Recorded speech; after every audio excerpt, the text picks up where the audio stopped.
দুর্গাপুজো। মহালয়ার প্রাক্কালে দেবীর আহ্বান। আমি সুচরিতা। ছেঁড়া গেঞ্জিটাকে সেলাই করে তার ওপর ঢলঢলে ফতুয়া পরে সবাইকে নিয়ে ঠাকুর দেখতে যাওয়া লোকটিকে বাবা বলে।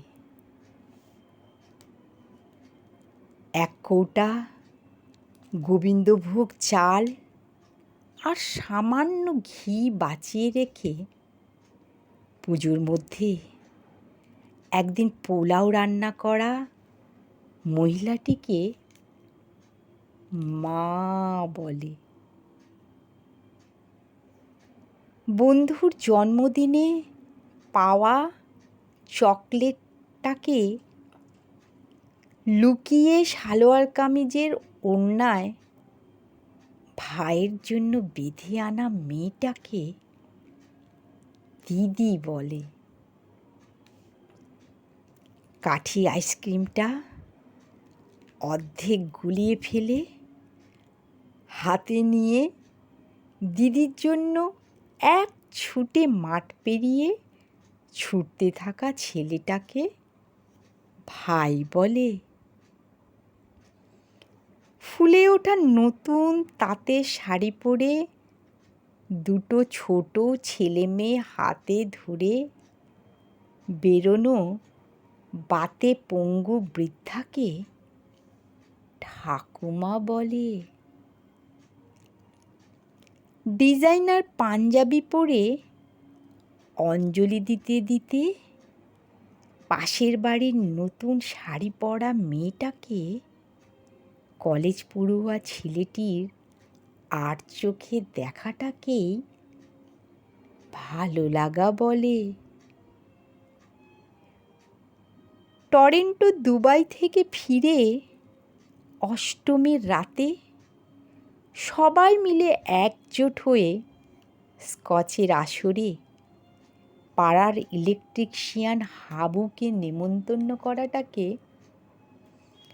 ছোটবেলার বন্ধুত্ব বলে।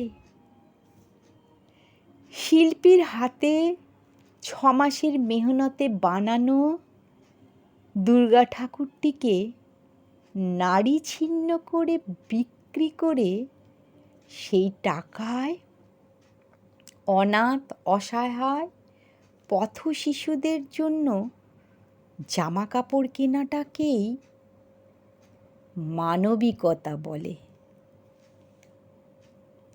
সপ্তমীর সকালে বউ ছেলে নিয়ে টানা গাড়ি করে গ্রামের বাড়িতে পুজোতে হাজির হয়ে কাকা জ্যাঠাদের প্রণাম করে আশীর্বাদ নেওয়া মানুষগুলোকে পরিবার বলে।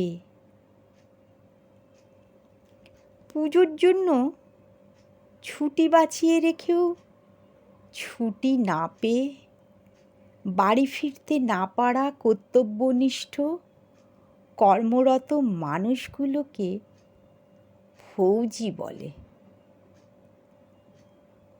বিশ্বের সব থেকে মনোরম আরামদায়ক জায়গা ছেড়ে একদিন বিবাহিত মহিলারা যে বাড়িটিতে স্বর্গ মনে করে সেই বাড়িটাকে বাপের বাড়ি বলে।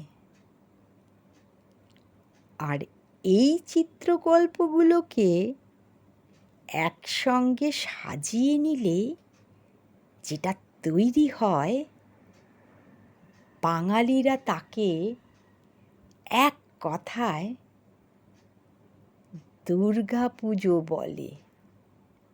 নমস্কার।